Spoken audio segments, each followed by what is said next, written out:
Hello, I would like to give a comprehensive breakdown on shields. So every shield is a unique base type with the same general stat outline. Each shield is comprised of its base type, its modifier, and its synergy. And those three things are what matters. So let me just give you a quick breakdown on what's good and why before we move into the more detailed explanations. You want either a Rhino or an Ironclad because they have the highest capacity at the cost of the slowest recharge and the longest delay. That doesn't matter because in this game, you deal like a million DPS per second, genuinely, and with 10% life and shield steal, you will instantly fully heal within 1 to 2 seconds every single time. So unless you're dying instantly or permanently stun locked, which nothing's going to help you survive really, you just can't die. So that automatically puts the two high capacity shields as more valuable than all the others. Next, this modifier, which is the word right after the shield name. Survivor is by far the most important one because this self-revive refresh can keep you alive forever. You can screw up as much as you want as long as you're getting a self-revive back. And for synergy, guard armament and assault armament are the only two that matter. Some people like pandemonium, but it's just strictly worse. So if you see a shield that is either like Rhino or Ironclad, Survivor, with either GA or AA, somebody's going to want it. Somebody's probably going to pay you a shit ton for it. Okay, now let's start getting into the breakdown. So Ironclads and Rhinos, as you can see here, both share the highest capacity. Rhinos, some people will tell you Rhinos are better than Ironclads. I think Ironclads are better than Rhinos, and I'll explain in a second. Rhinos have the highest capacity with the lowest delay and medium tier recharge. None of this shit matters because you're going to use either Siphon, GA, or leeching from a synergy like PI or Spinal Tap to completely nullify this shit. So just put your hand over recharge per second and recharge delay. You don't give a damn about either of those stats. Rhinos have about 5% more capacity than Ironclads do. Now, you might ask yourself, why does this Ironclad have slightly more capacity than this Rhino? Well, because this Rhino has a resistance. So the difference, if you're wondering, between a Rhino and an Ironclad in terms of capacity is less than the difference between having a resistance and not having a resistance. And that's already like 4%, to show you just how small the gap between these two shields actually are. So why do I think Ironclads are better? 6-second recharge delay is perfect. Notice, all of these shield perks are 5 seconds, 5 seconds. Shield break movement speed, 5 seconds, etc. Everything that has to do with breaking shields in this game lasts for 5 seconds. Which means you want to be breaking your shield every 5 seconds. If, say, you need to self-revive and you need to get your token back, the fastest way to get your token back is break your shield every 5 seconds. Well, you need the shield to start regenerating to break it again, or you can use leech, but that's really risky to be in combat and purposely break your shield. So 6-second delay means the moment your character turns blue, you just damage yourself again, and you're proccing all of your buffs again.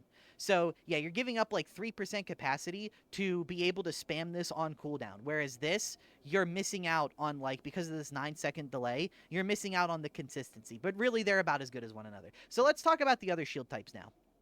Oh, wait, before I move on, the difference between a tier 6 shield and a tier 5 shield. This is a V-Arc Ironclad, and it has 29,800. This is a tier 6 V-Arc Ironclad. It has 31,300. So it's about 10%, the difference between tier 5 and tier 6. Super not impactful, super overkill, like, endgame thing to do. Okay, so this is a resspark. The gimmick of this is it has the lowest delay in the game and the lowest capacity. But it recharges 40% per second. So remember how I said we cover this shit up because it doesn't matter? Yeah, here, this shield is terrible. Resparks are, in my opinion, arguably the worst shield type in the entire game. Because even if it's a respark survivor and you break your shield or have the shield break, it will fully recharge by the time it's ready to break again. Which means re-breaking it is really hard. So if you want to, like, proc this, it's just, it doesn't defend you from many attacks because of the low capacity. It doesn't benefit from the insane sources of life or shield leech. And you just don't gain anything from a shield that breaks in like 1 or 2 hits and comes back right away. There's just no benefit to it.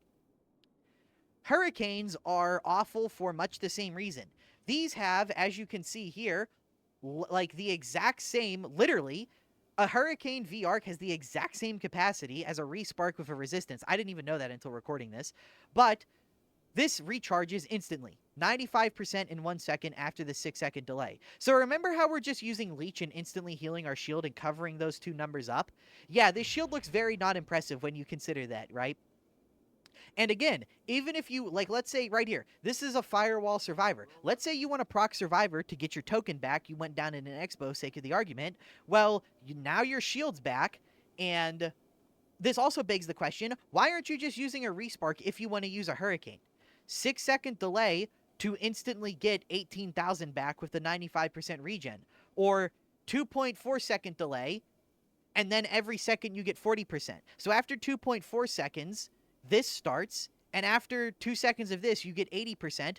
4.4 seconds gives you 16,000 shield capacity back with a Respark, whereas the Hurricane hasn't even started regenerating yet. Awful, awful, awful fucking shield base. Arguably the worst shield in the entire game right here. And then, you thought I was done? No, notice the gimmick is that every shield is progressively getting fucking worse somehow. Tachons. So this one is Rhino delay, 9 seconds, with Hurricane recharge rate and Respark capacity. Based off of everything I've said so far, I think you can piece together why this shield is abysmal dog shit. And Rebels are interesting, because Rebels have very low delay, but very low recharge per second, and are high capacity. 22k compared to a Rhino and Ironclad's 29k, but this is at least usable. And worth noting, there are some perks that are only active when the shield is recharging. Those perks, like one of them, I think it's like 20% crit multi or something, they can actually be used with these. So these at least have a purpose, rarely. Whereas Hurricanes, Tachyons, and to a lesser extent Resparks, you serve zero purpose. Your purpose is to be in that vendor giving me script daily. Like that is their purpose. Okay, so to talk about shield bonuses for a second, and this one I can use Defiance data for, there are only, where is it? There are only all of these. Now, don't get intimidated. 90% of this shit is garbage, and you don't want any of this crap. The ones that you care about, some people like blast proofs, but if I can be completely honest with you, you really just need to get good enough to where you aren't blowing yourself up. Because giving up Survivor for something that you shouldn't be doing to yourself in the first place is a gigantic hit to your effectiveness. And where is it? Regenerator. This is another one that is okay. 100% shield regeneration, or I'm sorry, this is health regeneration. So this just doubles your character's HP regen. This is okay if you have no access to GA or Siphon or a synergy that gives you leeching of any kind. It's okay if you find yourself in that context. But outside of that context, this is honestly terrible. Because you just have to ask yourself, why not run GA? Why not run Siphon? Why not run, like Bloodthirst or anything that gives you leech? You just find that it's just not really worth it. But this one is good enough that some people will use it. And the most important one that is by far the best is Survivor. What makes Survivor so good? Well, you only need to break your shield 5 times to get your revive token back. With actual gameplay, killing things, you break your shield in between rooms in an expedition. You really only have to do it about 3 times most of the time.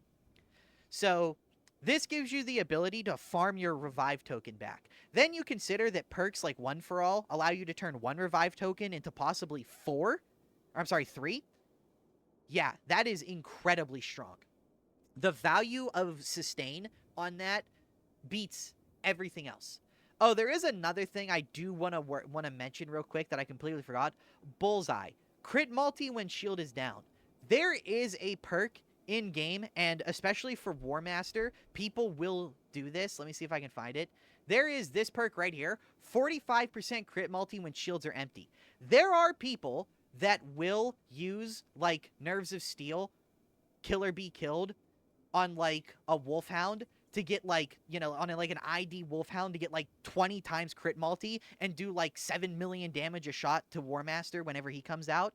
So that's maybe something if you get it, but that's super niche. Oh, the final thing that I want to talk about, I'm not spending the Arcforge to prove this, so you're just going to have to kind of take my word on this one. But let me find it. Let me just find shield here somewhere. So you see how this is 50. This regenerator is 50% HP regen. This item is named Hurricane Regenerator 3DX. Well, if you consult the chart right here, DX is 50. So if I upgrade this item to tier 5, it does not upgrade this. I've tested this before with a blue item, upgrading it to purple. This tier will not go up. So, like, you can't have tier 5 drop 75% regen, then tier 6 it and it go to 100. Doesn't work that way, sports fans. No, because it's actually physically built into, like, the item suffix, if it doesn't drop saying the thing that it is, it will never be anything else. Okay, that is like literally everything you could honestly want to know about shields. Oh, wait, one other thing, resistances.